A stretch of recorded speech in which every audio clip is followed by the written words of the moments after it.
esa intimidad cerca de Él, el fuego no se puede extinguir. El fuego no se puede extinguir. Y así como Jesús sanó cuando estuvo sobre la tierra y ha sanado durante todo el tiempo desde que partió hasta este día, continuará sanando. À la croix du calvaire, Jésus n'est pas seulement mort pour nos péchés, mais il l'a fait aussi pour nous guérir de toutes nos douleurs. Par sa meurtrissure, nous avons été guéris. À Lystre se tenait assis un homme impotent des pieds, boiteux de naissance et qui n'avait jamais marché. Il écoutait parler Paul, et Paul, fixant le regard sur lui et voyant qu'il avait la foi pour être guéri, dit d'une voix forte, « Lève-toi droit sur tes pieds !» Et il se leva d'un bond et marcha. Alléluia! Ce que le Seigneur est en train de faire ici, c'est à travers les disciples, car il n'est plus là. Ses disciples ont saisi la promesse et le Seigneur leur a donné l'autorité pour guérir les malades, pour libérer, pour faire de surprenants miracles. Et ça, c'est l'un d'entre eux. Réunissez-vous en famille et attendons ces glorieux miracles que nous allons voir en ce moment. Alléluia! Merci Jésus! J'avais une allergie. On m'avait recommandé plein de médicaments et ça ne me passait pas. Nous avons prié le Seigneur, il m'a guéri. Depuis hier, je suis guérie, je souffrais de douleurs de l'estomac avec vomissement, de douleurs dans l'eau de l'estomac, une gastrite chronique. J'étais gênée depuis 3 jours. Et cette nuit, Reflux d'ulcère dans l'œsophage. Le Seigneur est en train de te guérir. Reçois maintenant. Reçois dans le nom de Jésus. je suis tombée sous la puissance de Dieu et pour donner toute la gloire, honneur à Dieu, j'étais guérie. Pendant la soirée des miracles, le vendredi, le pasteur Ricardo priait pour les gens qui avaient des problèmes gastriques et des problèmes intestinaux depuis des années. Moi, depuis très longtemps, j'avais une petite boule à l'entrée de l'estomac. Quand le pasteur priait, j'ai mis ma main sur mon estomac et j'ai fait des tests, je n'avais plus rien. Alors, gloire à Dieu pour ce miracle. Merci beaucoup, pasteur. Que celui qui a des problèmes dans ses rotules, dans les genoux, commence à les lever, dans sa cheville, aux épaules et au dos. Reçois. Il remet en place les os. Reçois maintenant. Reçois maintenant. Reçois dans le nom de Jésus. Je suis venu avec une forte douleur au genou. Et bien, grâce à Dieu, aujourd'hui, je peux lever le genou. Et ça, je ne pouvais pas le faire. Alors, pour la gloire de Dieu, je suis guéri. Je vais vous raconter que j'avais un problème à genoux. Chaque fois que je marchais, que j'étais au travail, je devais monter des descendre aux escaliers. Donc j'avais mal et ça faisait du bruit. Les douleurs étaient horribles. Et une nuit, je rêvais que j'étais guérie des genoux. Aujourd'hui, je peux témoigner et remercier Dieu et que toute la gloire soit à lui. Quand je suis guérie, regardez, je n'ai pas mal. Merci Jésus, ce genou est parfait. Applaudissons très fort le Seigneur. Alléluia.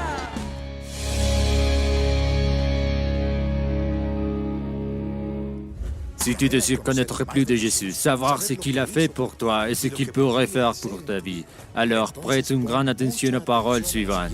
La parole du Seigneur dit dans Romains chapitre 5, verset 8, « Mais Dieu prouve son amour envers nous. On sait que lorsque nous étions encore des pécheurs, Christ est mort pour nous. Cela veut dire qu'à partir de ce moment, nous pouvons déposer notre vie dans les mains du Seigneur, lui permettre d'entrer dans notre cœur, faire de lui notre sauveur et nous reposer parce qu'il a envoyé sa grâce, son pardon, sa rédemption, son sang, nous lave de tout péché. Alors, je veux prier pour ceux qui disent « J'ai besoin de Jésus dans mon cœur ». Et si c'est ta décision, je veux t'inviter pour que là où tu es, tu fermes tes yeux et que tu fasses avec moi la prière suivante. Dis « Seigneur Jésus, j'ai besoin de toi. J'étais pécheur et j'étais loin de toi. Mais je me suis éloigné, j'étais rejeté, j'étais tourné le dos. Mais aujourd'hui, je me repens. Je veux retourner à toi de tout mon cœur. Je te donne ma vie. Lave mes péchés avec ton sang. Et fais de moi une nouvelle créature. Les choses anciennes sont passées et maintenant que toutes les choses sont faites nouvelles en toi, dans le nom de Jésus, merci à toi. Aide-moi à être fidèle tous les jours de ma vie jusqu'au jour où je pourrai être avec toi pour l'éternité. Amen. Si tu as fait cette prière de tout ton cœur, tu peux avoir la certitude que tes péchés ont été pardonnés, que le sang de mon Jésus t'a lavé, t'a nettoyé, a fait de toi une nouvelle créature. Et maintenant, tu as le droit d'être appelé enfant de Dieu.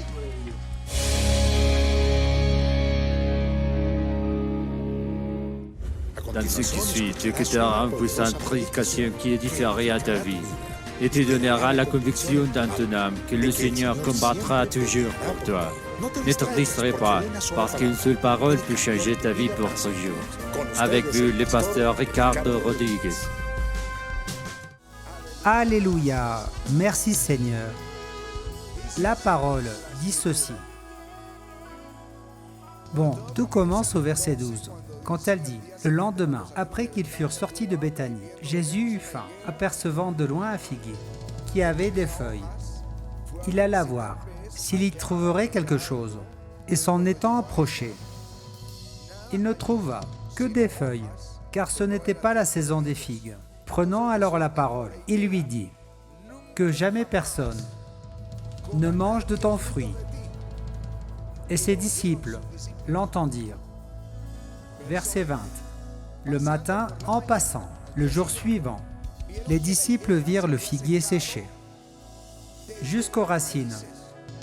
Pierre, se rappelant de ce qui s'était passé, dit à Jésus, « Rabbi, regarde le figuier que tu as maudit, a séché. » Jésus prit la parole et leur dit, « Ayez foi en Dieu. » Alléluia, dis-le avec moi, « Ayez foi en Dieu. » Je vous le dis en vérité, si quelqu'un lève ta main, tu peux être celui-ci ou celle-là. Dis à cette montagne, ôte-toi de là et jette-toi dans la mer. Et s'il ne doute point en son cœur, mais croit que ce qu'il dit arrive, de ce qu'il dit, il le verra s'accomplir. C'est pourquoi je vous dis, tout ce que vous demanderez en priant, croyez que vous l'avez reçu, et vous le verrez s'accomplir. Alléluia!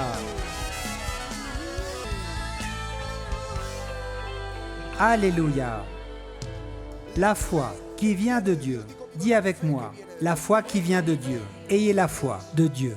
Je veux vous parler de la foi qui vient de Dieu. Et maintenant, je vais expliquer pourquoi. Je dis la foi qui vient de Dieu. La foi, c'est la certitude des choses qu'on espère. La conviction de ce qu'on ne voit pas, dit la lettre aux Hébreux.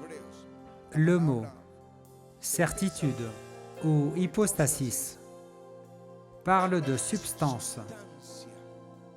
Une substance qui est la garantie de ce que nous attendons. Avoir cette substance qui est la foi, c'est une garantie. Quand tu as cette substance, c'est que tu l'as déjà. C'est comme un document légal, l'acte qu'un notaire te donne signé. Et tu as la substance qui est la garantie que cette propriété est à toi. Spirituellement parlant, quand tu as cette substance qui est comme un feu intérieur, une certitude en toi, tu as la foi. Tu attends ce que tu ne vois pas. C'est la certitude de ce que tu attends. C'est la garantie, c'est la preuve des choses que nous ne voyons pas. Oui, elles sont déjà à nous. Nous ne les voyons pas, mais elles sont à nous. Parce que nous avons la garantie qui s'appelle foi. Alléluia.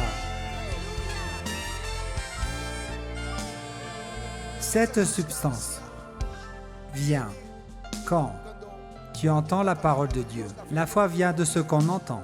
Et ce qu'on entend vient de la parole de Dieu. Elle vient de la parole de Dieu. C'est très important que nous l'ayons présent à l'esprit. La foi dont nous en avons besoin pour déplacer cette montagne que tu affrontes maintenant vient de la parole de Dieu. Quand tu entends la parole de Dieu ou quand tu lis la parole de Dieu, à un moment donné, cette substance vient.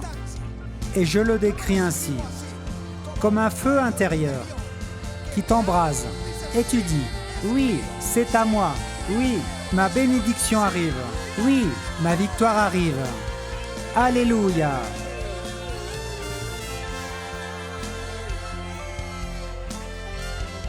C'est comme quand Dieu nous a appelés. Si vous croyez que j'ai un jour douté de mon appel, ou que Patty a douté de la nôtre, ou de ce que nous aurions pu faire d'autre, on nous a souvent proposé des affaires, on nous a suggéré des bonnes idées, mais nous avions la certitude de cet appel, autant que la certitude qu'il a pardonné tous mes péchés. Je ne suis plus préoccupé de ce que j'avais fait quand j'étais jeune, car Jésus m'a lavé avec son sang.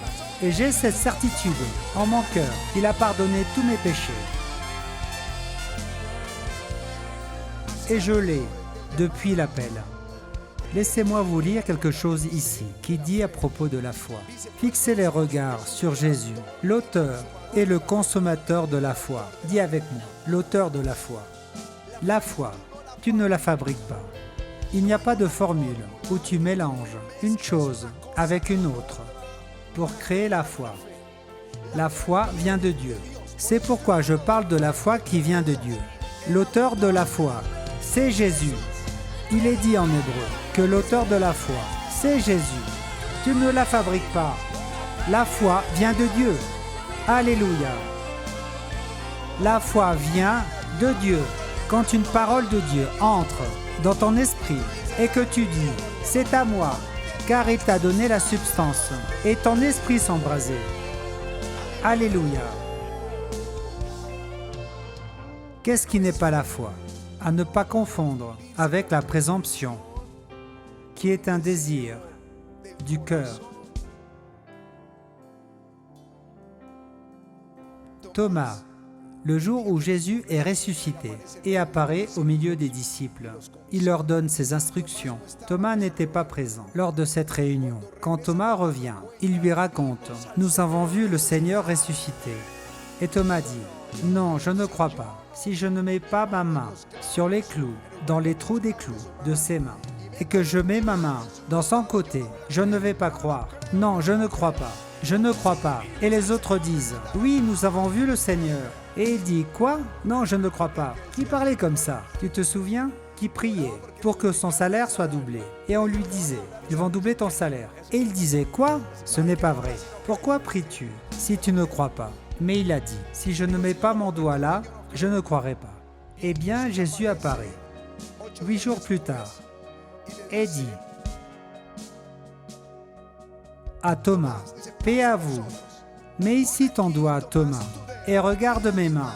Approche ta main, mets-la dans mon côté, mais ne sois pas incrédule, mais crois. » Alors Thomas répondit, « Mon Dieu, mon Seigneur. » Jésus dit, « Parce que tu as vu, tu as cru.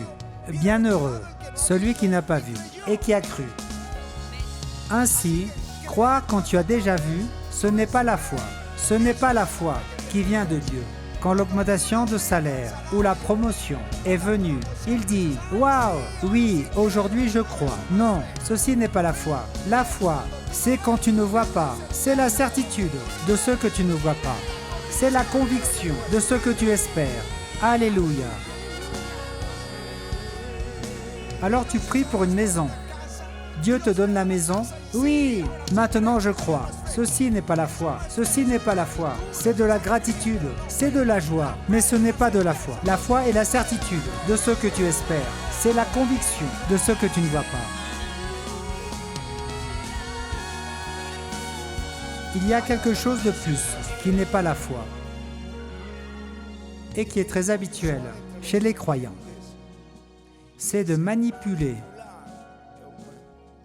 Dieu. Je vais vous l'expliquer avec l'histoire d'Israël. Dans les jours de... Je commence au temps de Samuel et vers la fin des jours du sacrificateur Élie. Il y avait de la méchanceté dans le peuple. Les gens méprisaient l'offrande. Il y avait de l'immoralité au sein du sacerdoce. Le peuple était perdu.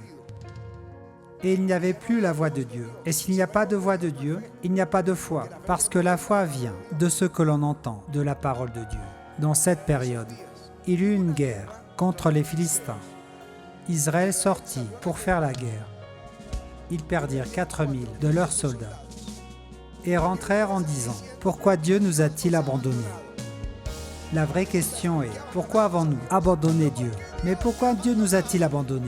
Alors quelqu'un dit « Apportons l'arche du tabernacle, apportons l'arche de Dieu et amenons-la au campement sur le champ de bataille et nous verrons comment Dieu combattra pour nous nos batailles. » Et ils sortirent avec l'arche. Et les Philistins les battirent. Et 30 000 Israélites périrent dans cette guerre. Parce qu'ils tentaient de manipuler Dieu. Ils n'avaient pas la substance. Et sans une parole, comment allaient-ils à la guerre? S'ils avaient cherché Dieu, Dieu leur aurait parlé de repentance. Et alors, avec la repentance, Dieu leur aurait donné une parole. Allez à la guerre, parce que la victoire est à vous. Mais ils n'avaient pas reçu de parole. Et sans la substance, tu ne peux pas aller à la guerre. Maintenant, en ramenant cet exemple à nos jours, certains achètent des propriétés par la foi, achètent une voiture et ils s'endettent, achètent une maison qu'ils ne peuvent pas payer. Mais ils sont tellement enthousiastes, ce qui est très différent de la substance.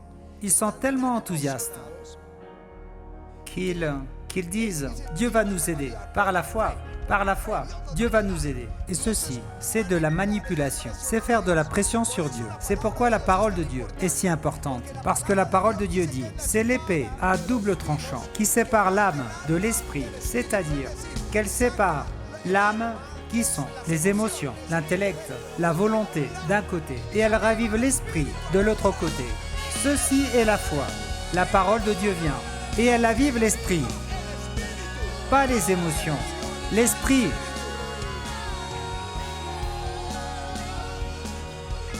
Mais sans la substance, tu ne peux pas aller à la guerre.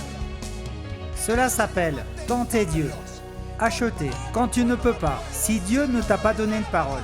Mais quand Dieu te donne une parole, tu peux acheter sans argent. Alléluia. Ils ne prennent pas un médicament. Par la foi, ils jettent les choses, les médicaments. Et ensuite, ils ont des problèmes parce qu'ils n'ont jamais reçu une parole de Dieu.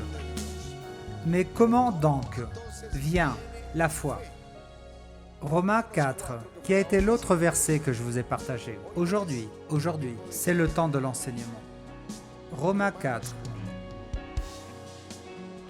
Je vous l'ai déjà dit, la foi vient de ce que l'on entend, vient de la parole de Dieu, qui est dans Romains 10, 17. Mais c'est Romains 4 qui dit, au verset 17, parlant d'Abraham, comme il est écrit, « Je fais de toi le père d'une multitude de nations, devant Dieu, en qui il a cru, qui donne la vie aux morts, et qui appelle les choses qui ne sont pas, comme si elles étaient. » Il parle tout le temps d'Abraham.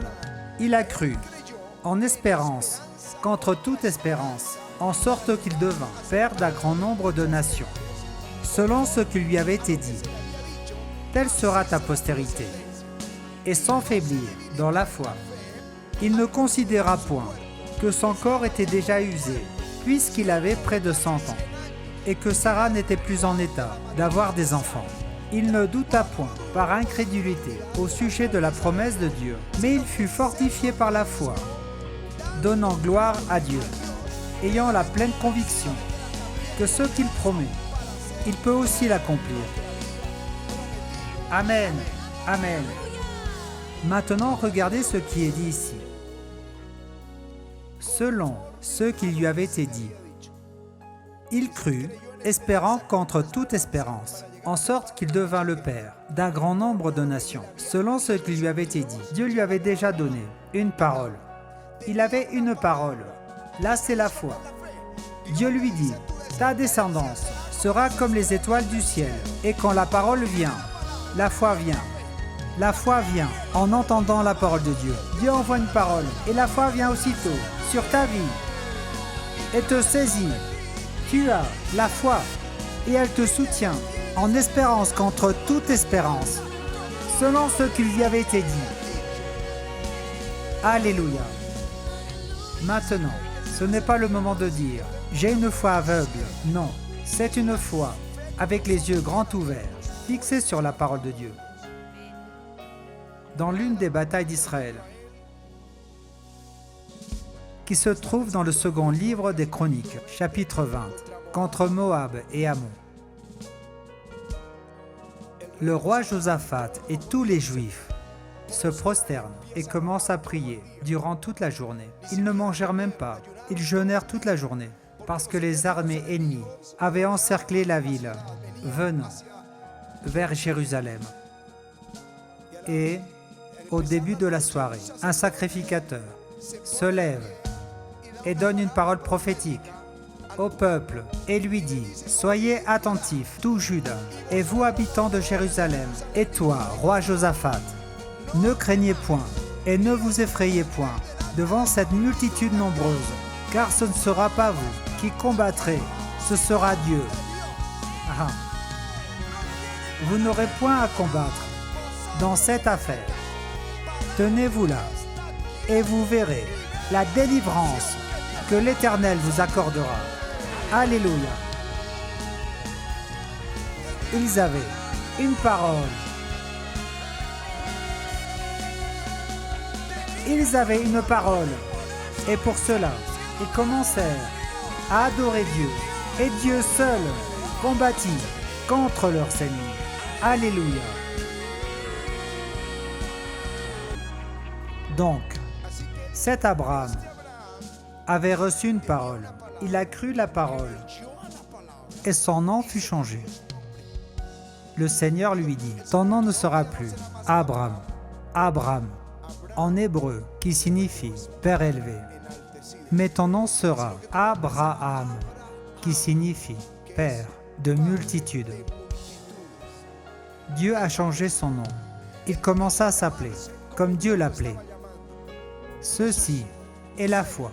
Et c'est là dans Marc que s'accomplit. Et il commence à parler à la montagne et parler à un corps usé de 100 ans. Je serai père de multitudes. Je suis père de multitudes. Je suis père de multitudes. Il commence à parler à la montagne.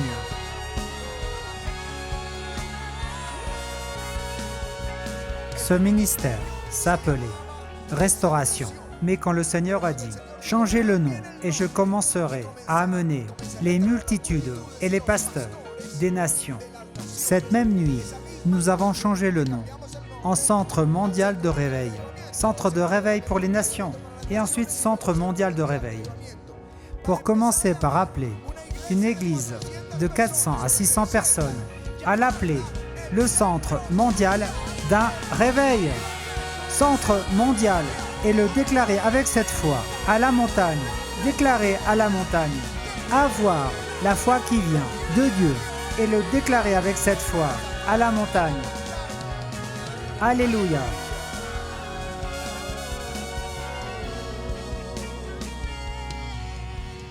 Avec cette foi, ne regarde pas aux circonstances. Ici, il dit, il n'a pas faibli, ou en d'autres termes, il a gardé une foi forte. Il ne l'a pas laissé vaciller. Il est dit, sans faiblir, dans la foi. Il ne considéra point que son corps était déjà usé, puisqu'il avait près de 100 ans, et que Sarah n'était plus en état d'avoir des enfants. C'est-à-dire, la foi ne regarde pas les circonstances, mais elle te fortifie en donnant gloire à Dieu. En donnant gloire à Dieu. C'est la manière de te fortifier dans la foi. Avec cette foi, tu vas déplacer des montagnes. Avec cette foi qui vient de Dieu, tu vas voir la gloire de Dieu.